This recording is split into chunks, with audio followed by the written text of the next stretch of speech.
About this building. This is brand new. You all opened it last year, but now it's fully complete. Yeah, it's a 122,000 square foot building that houses grades pre-K through 5. The first year we opened up, which was last summer, we basically housed grades pre-K through 3. So this year, after successfully passing our 2022 bond, we were able to add grades 4 and 5. So now we have a comprehensive grades pre-K through 5 elementary school under one roof. Super excited, super stoked.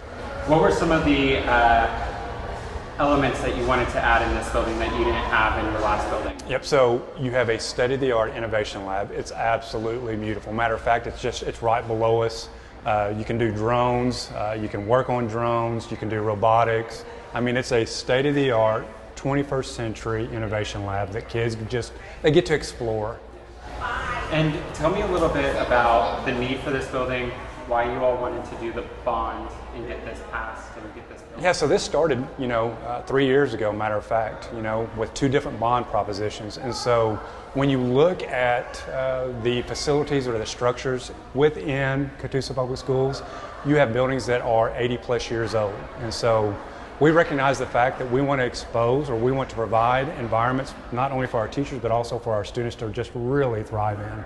And you all have not only had bond issues create a building like this, you had your storm shelter a couple years ago. Yep. In the dome. So the dome it serves 2 purposes, a cafeteria and also a storm shelter. Storm shelter for our students and our staff during the school day, but as of late, we have opened that specific space up also for our community during inclement weather. And that is, it is a community shelter. So correct. By the community when not in school. So when we're not in session, we basically send out notification that the dome will be open from this time period to this time period to help or assist those individuals that need a place to shelter in place. Tell me, what is it like seeing kids here in the building today getting ready for this school? Yep, so I've been here for the last 2 hours now. And for me, it's just seeing smiles as they come through the door, high-fiving, fist bumps. Hey, are you ready for that first day of school? And you get that big smile on their face. And so not only the parents are ready for their children to come back to school, but we're ready for our kids to come back also. It gives them a sense of routine. You get the routine, you get the consistency, and it's just, you get the school year started, and it's exciting to get back into the groove of things, Braden. And tell me, what are some of the new things parents and students can look forward to here at Catoosa Public Schools? Yep, so again, not to sound too redundant, but having our entire elementary grade levels, when we talk about pre-K all the way up to 5th grade, having them under one roof to be able to grow and to loop with a lot of their teachers and a lot of their friends, I mean, that's powerful for us because they get to stay together for several years until they reach that middle school age. And then for us, we just wrapped up also another great opportunity for our high school age students and our middle school age students. In April, we finished the completion or the construction of our brand new agriculture education building. And so now our students will be exposed to classes like agri-science 1 and 2, ag power tech, ag communications, ag leadership. Again, providing those opportunities for our students to really thrive and find something that really interests them. So this is, Catoosa's really growing. It is.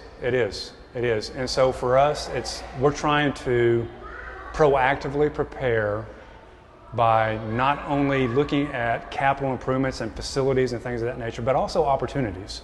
A lot of people don't know this, but we talk about this all the time. We are one of 5 schools across the state of Oklahoma that truly offer a foundations of manufacturing on our campus through a strong partnership with Tulsa Tech. And so you add the ag component, you add the foundations of manufacturing, you add the facilities and the structures that we provide, not only for our teachers, but also our students, and our kids will thrive at Catoosa Public Schools. They will thrive. Another exciting thing is that at Wells Middle School, we did a complete makeover this year to our learning spaces. Matter of fact, we took one of those learning spaces because for the last 3 years, our students have excelled in esports. And so we took one of those classrooms and converted it into an esports lab. And so when our kids show up tomorrow, they will be exposed to this state-of-the-art, phenomenal esports lab that I can't wait to see their faces. I really can't. Oh, that's going to be amazing. Yep. I'm going to have to be there for that. Yep. So who knows, I'll be back. Talking about esports and kind of the technology side of things, education is changing. We have AI now being introduced. How is Catoosa Public Schools navigating that in this changing educational landscape? So great question.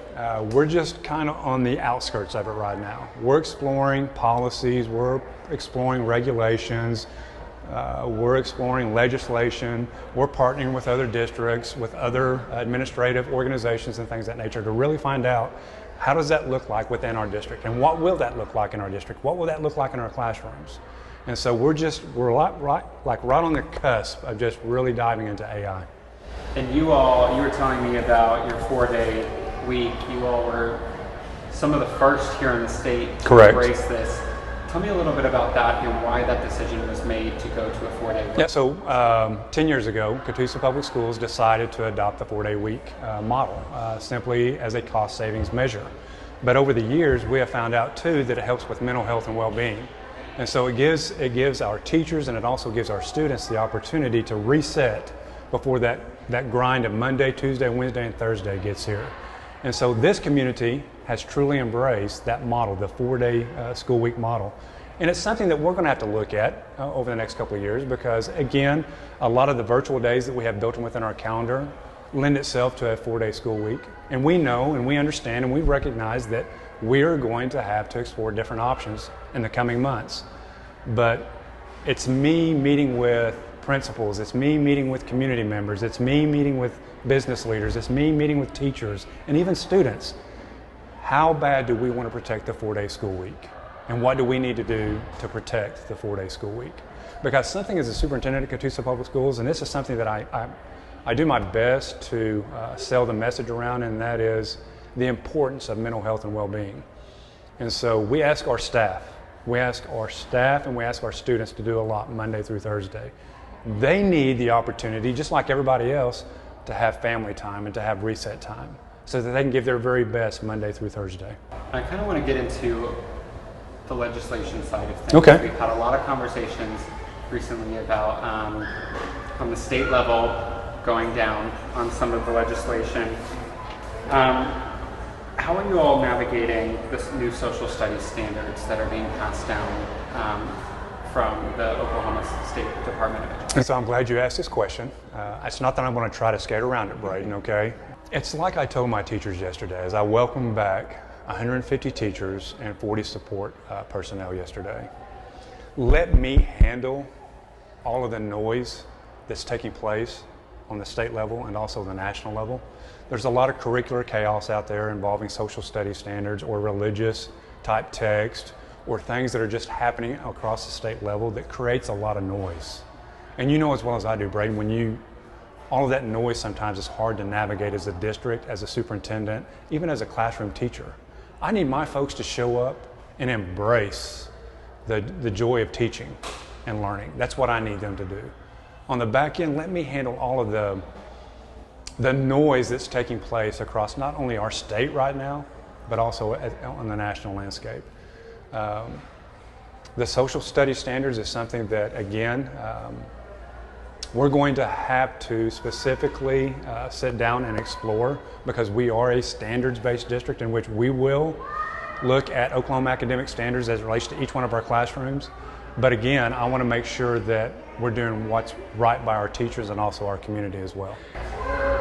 As an administrator, that's something you're tasked with. You Yes. are kind of catching all the big things. Correct. I mean, on a daily basis, we're having to navigate some of the intricacies, not only at the state level, but also the federal level. It's like, you take it was a blow when you learn about specific federal cuts, so to speak. That hurts a school district. Financially, that hurts us.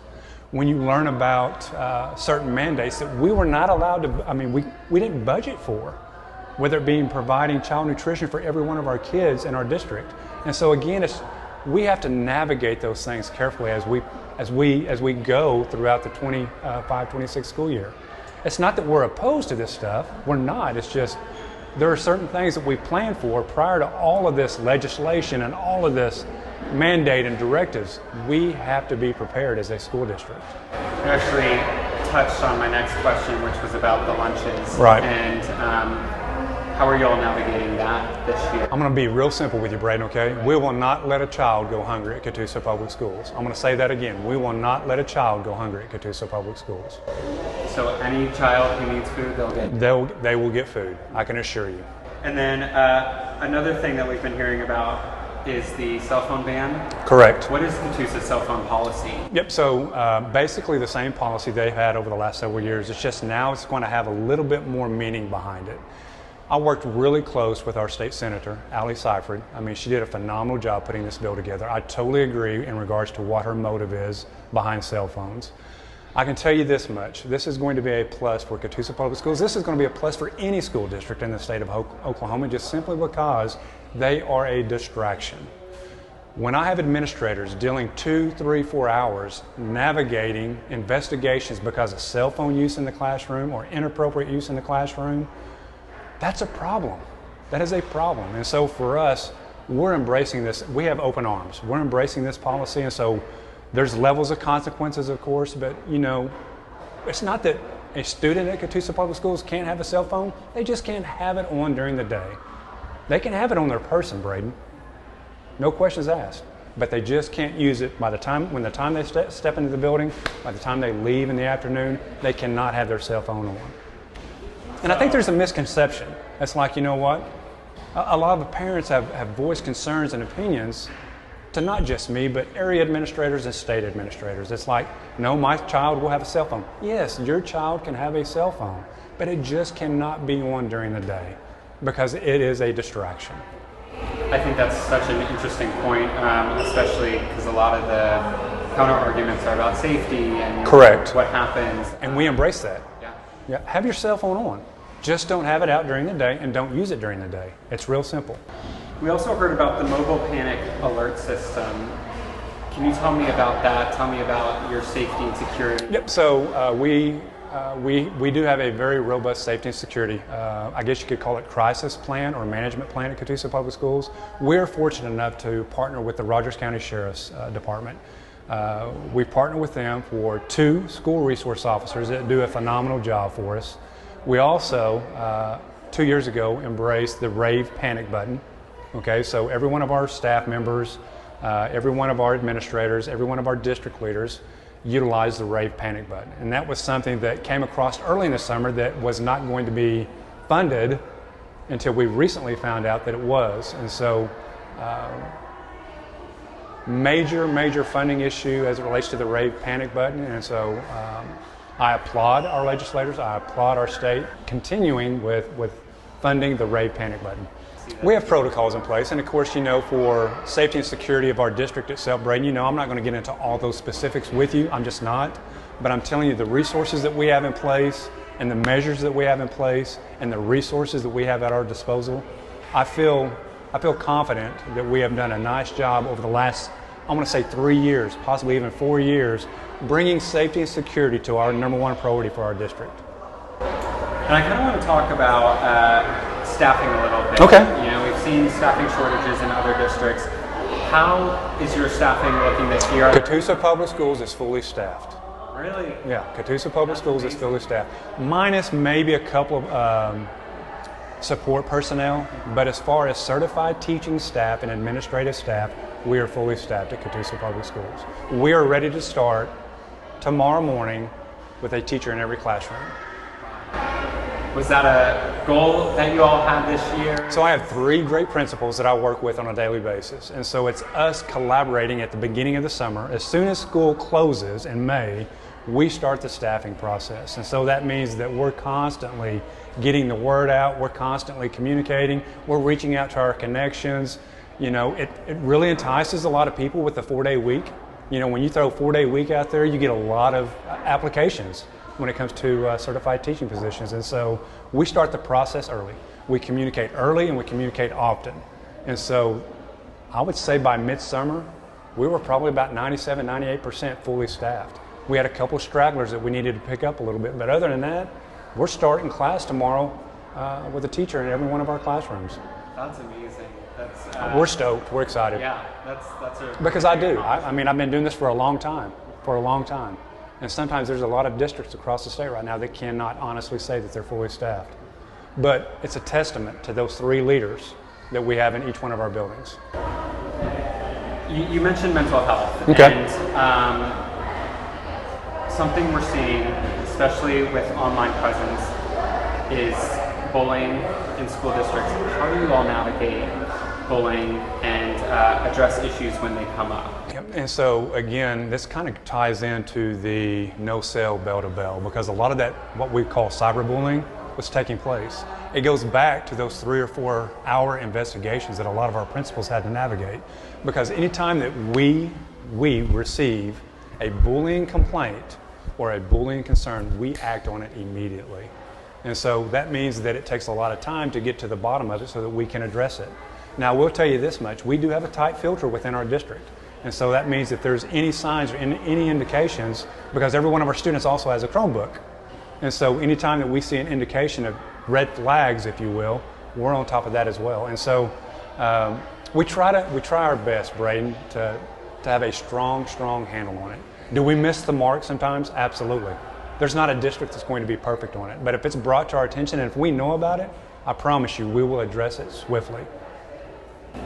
And the last thing I really want to talk about is some funding cuts happening nationwide in education systems. Have you all been impacted by any funding cuts? Have you had to divert funding to different areas? Yep, so, probably 3 or 4 weeks ago, there were 3 specific federal programs that were put on pause. You had your Title II, your Title IV, Part A.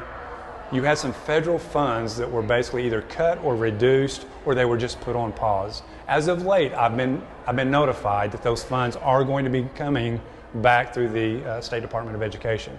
And so that's exciting news for us, because there's some of that funding that we do count on for professional development or school safety, or for even personnel cost. And so with that funding coming back to the school districts in the state of Oklahoma, it's a major win for us. And then lastly, we are about to be in football season. Are you ready for football? We are. And so something that's very special, again, that I didn't mention a while ago at Catoosa Public Schools is that we recently installed a brand new turf football field. We replaced our existing turf football field and also our track. Major upgrades at our football facility, our track and so forth. And so we're really excited to break that in. We really are. Is there anything else? It's hot, but we're excited. It's hot. Yeah, it's hot, but we're excited. I remember those days practicing out on the field in the 100-degree temperatures, half suited up, because we just couldn't put on the full gear. Is there anything else you'd like to add? I do this every year, okay, but I just want to remind our parents.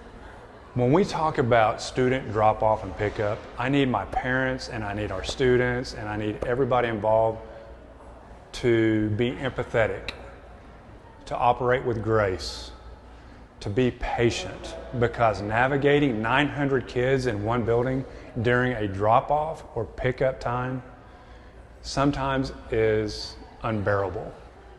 And a lot of our folks that have to maneuver this building, whether it be in the morning or the afternoon, sometimes it gets a little congested. I just need folks to be patient until we figure out what the best system is for this building. That's great to hear. Yeah. I know my dad went through the same challenges. So Exactly. when we got a new building. Dude, you've been an absolute pleasure, man. Y'all need to send out more reporters like you. Oh my gosh, that is like the biggest compliment.